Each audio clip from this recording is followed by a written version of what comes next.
Imagine o Recife de 1654. Não a cidade vibrante que conhecemos hoje, mas uma fortaleza sitiada, cercada por terra e por mar, onde soldados famintos e desesperados sabiam que o fim havia chegado. Do outro lado das muralhas, uma força improvável aguardava. Portugueses, índios, africanos e luso-brasileiros que haviam lutado durante quase uma década para recuperar o que era seu.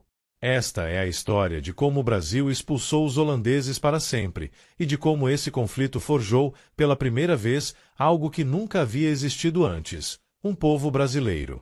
Se você quer testemunhar os momentos mais épicos da história do Brasil recriados com precisão histórica e imagens 4K ultra realistas, se inscreva agora no canal Relíquias Perdidas 937. Para entender o cerco de 1654, precisamos voltar 24 anos antes, ao dia 14 de fevereiro de 1630. Uma frota poderosa da Companhia das Índias Ocidentais da Holanda apareceu no horizonte de Pernambuco. Eram 67 navios e quase 7.000 soldados. Em poucos dias, Olinda e Recife caíram. Os holandeses haviam chegado para ficar e tinham um plano muito claro: dominar o maior produtor de açúcar do mundo. A Companhia das Índias Ocidentais não era um exército qualquer. Era uma empresa capitalista armada, criada pelos Países Baixos para destruir o monopólio comercial de Portugal e Espanha, que na época estavam unidos sob uma mesma coroa. O açúcar brasileiro, refinado e revendido pelos holandeses pela Europa, era o petróleo do século XVII. Quem controlasse Pernambuco controlaria uma das maiores riquezas do mundo. Por 7 anos, a ocupação foi marcada pela resistência e pela instabilidade. Mas tudo mudou no dia 23 de janeiro de 1637, quando o navio atracou no porto do Recife carregando um homem extraordinário. João Maurício de Nassau-Siegen tinha 32 anos, formação militar de elite e uma visão que ninguém esperava de um general. Ele queria construir uma civilização nos trópicos. Nassau trouxe consigo algo nunca visto no Brasil colonial: cientistas, artistas, arquitetos e médicos. Entre eles estava Franz Post, pintor oficial encarregado de documentar em telas cada aspecto do Brasil holandês, das batalhas às paisagens, dos engenhos às aldeias indígenas. Albert Eckhout pintou com precisão extraordinária os povos e a natureza do Nordeste. Georg Markgraf catalogou plantas e animais. Willem Piso estudou as doenças tropicais. Era uma missão científica e cultural sem precedentes nas Américas. Sob o governo de Nassau, o Recife se transformou. Segundo historiadores como Evaldo Cabral de Melo, autor da obra O Brasil Holandês, a antiga vila de pescadores foi remodelada com uma ambição urbana comparável às grandes cidades europeias. Nassau ordenou a construção da cidade Maurícia, projetada por seu irmão, o arquiteto Pieter Post, na ilha de Antônio Vaz, hoje os bairros de Santo Antônio e São José. Foram erguidas pontes nos moldes de Amsterdã, canais, diques, jardins botânicos, um zoológico e, notavelmente, o primeiro observatório astronômico das Américas. Mas talvez a conquista mais radical de Nassau tenha sido humana. Ele decretou a liberdade de culto religioso em uma época em que isso era inimaginável. Católicos, protestantes e judeus podiam praticar sua fé abertamente. Foi assim que no Recife surgiu a primeira sinagoga do continente americano, Azur Israel, na Rua dos Judeus, hoje Rua do Bom Jesus, onde judeus sefarditas expulsos de Portugal encontraram refúgio e prosperidade. O apogeu do Brasil holandês durou pouco mais de 7 anos. Em 1644, a Companhia das Índias Ocidentais, pressionada por dívidas crescentes e queda no preço do açúcar, demitiu Nassau. Ele partiu levando consigo a maioria das obras de arte, os cientistas e a promessa de um Nordeste cosmopolita. O que ficou foi uma empresa gananciosa e seus soldados mal pagos. Sem Nassau, a companhia passou a cobrar de forma agressiva os empréstimos que havia concedido aos senhores de engenho brasileiros. As dívidas eram impagáveis, os impostos eram extorsivos e a perseguição religiosa aos católicos recomeçou. O ressentimento acumulado por anos estava prestes a explodir.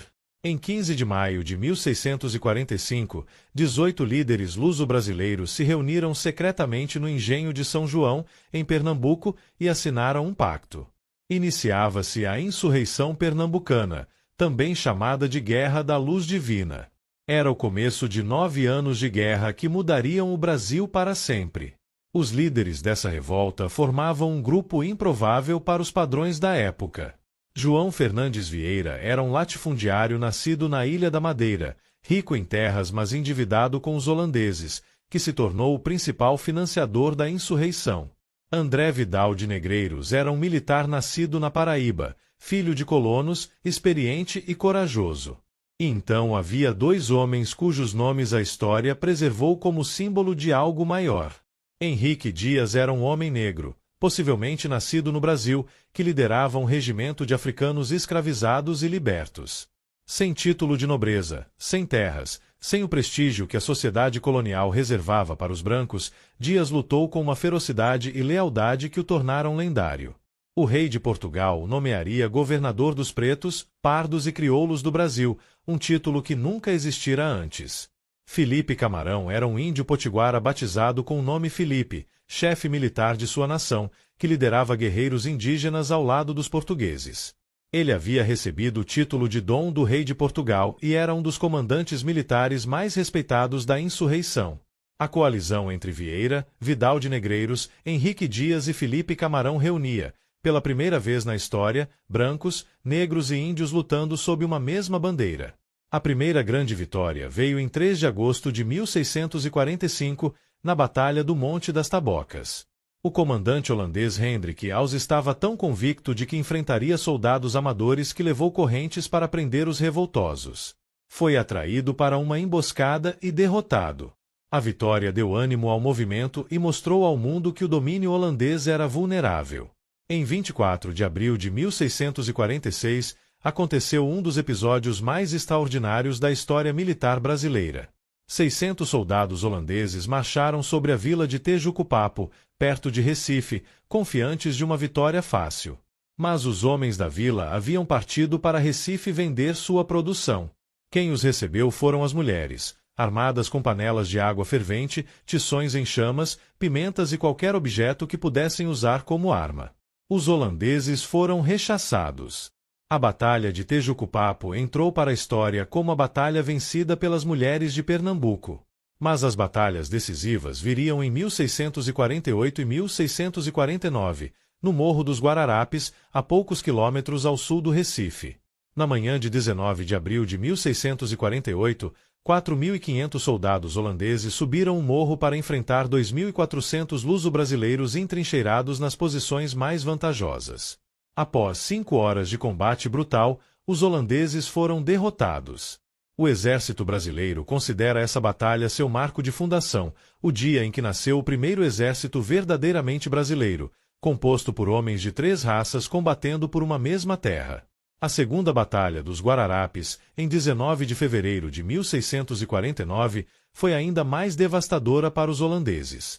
O general Sigismund von Soppe comandava uma força numericamente superior, mas os aliados luso-brasileiros moveram suas tropas durante a noite e, ao amanhecer, os holandeses se viram quase cercados. A batalha terminou com mais de 1.000 holandeses mortos, incluindo o coronel Brink, um de seus principais comandantes. Após Guararapes, os holandeses perderam a capacidade de combater no campo aberto e se recolheram atrás das muralhas do Recife. Os anos entre 1649 e 1653 foram de lenta agonia para a guarnição holandesa. O Recife desse período foi descrito, nas próprias palavras de seus soldados, como um covil de inanição. Segundo o pesquisador Bruno Romero Ferreira Miranda, da Universidade Federal Rural de Pernambuco, as fugas em massa eram constantes. Soldados insubordinados invadiam os dormitórios dos conselheiros para exigir salários atrasados e o moral da tropa havia colapsado completamente. A Companhia das Índias Ocidentais, por sua vez, estava tecnicamente falida e não conseguia enviar reforços ou suprimentos adequados. Na manhã de 20 de dezembro de 1653, um vigia no Recife avistou algo no horizonte que mudou tudo, uma grande frota avançando pela costa.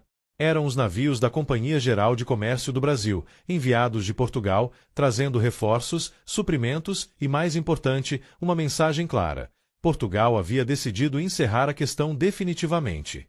O cerco foi total. Por terra, as tropas do general Francisco Barreto de Menezes fecharam todas as rotas de saída do Recife. Por mar, a frota portuguesa bloqueou o porto, impedindo qualquer abastecimento ou fuga. Dentro das muralhas, os soldados da companhia viviam em condições cada vez mais precárias. Quando o Forte Altená foi tomado pelos portugueses após combates intensos, o pânico se instalou na guarnição. No dia 23 de janeiro de 1654, os holandeses fizeram sua proposta de paz. Ela foi aceita. E no dia 26 de janeiro de 1654, na Campina do Taborda, nas imediações do Forte das Cinco Pontas, o tenente-general Sigismund von Skopje assinou a capitulação em nome da Companhia das Índias Ocidentais. 24 anos de domínio holandês no Brasil chegavam ao fim. Os termos da rendição foram surpreendentemente generosos. Todos os fortes, vilas e armamentos em poder dos holandeses seriam devolvidos à coroa portuguesa. Aqueles que haviam colaborado com os holandeses receberiam anistia. Os holandeses que quisessem permanecer no Brasil teriam os mesmos direitos dos portugueses. Aos que quisessem partir, seria permitido levar todos os seus bens. Era a vitória luso-brasileira, mas Francisco Barreto de Menezes optou pela paz, não pela vingança. A notícia chegou a Lisboa no dia 19 de março de 1654, exatamente no aniversário do rei Dom João IV. A comemoração foi nacional. O Brasil havia sido reconquistado. Mas a história ainda tinha um capítulo amargo.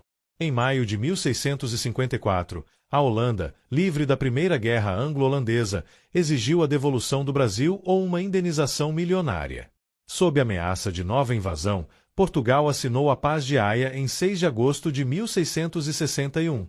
O preço foi extorsivo: 8 milhões de florins, equivalentes a 63 toneladas de ouro, pagos em prestações ao longo de décadas. Portugal cedeu ainda as colônias do Ceilão e das Ilhas Molucas para os holandeses.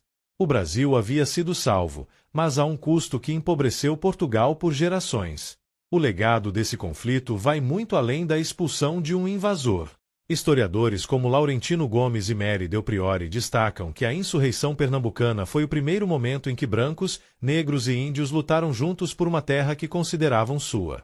Não por Portugal, não por uma coroa distante, mas pelo Brasil. A coalização de Henrique Dias, Felipe Camarão, André Vidal de Negreiros e João Fernandes Vieira é considerada por muitos historiadores o embrião do sentimento nacional brasileiro. Também herdamos dos holandeses marcas profundas e surpreendentes. O traçado das ruas do centro histórico do Recife, com seus canais e a disposição urbana característica, ainda carrega a assinatura de Nassau. A tolerância religiosa que ele decretou plantou sementes que floresceriam séculos depois.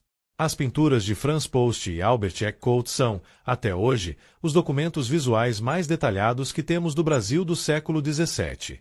E há um detalhe que poucos conhecem: um único documento sobreviveu para testemunhar o cerco final.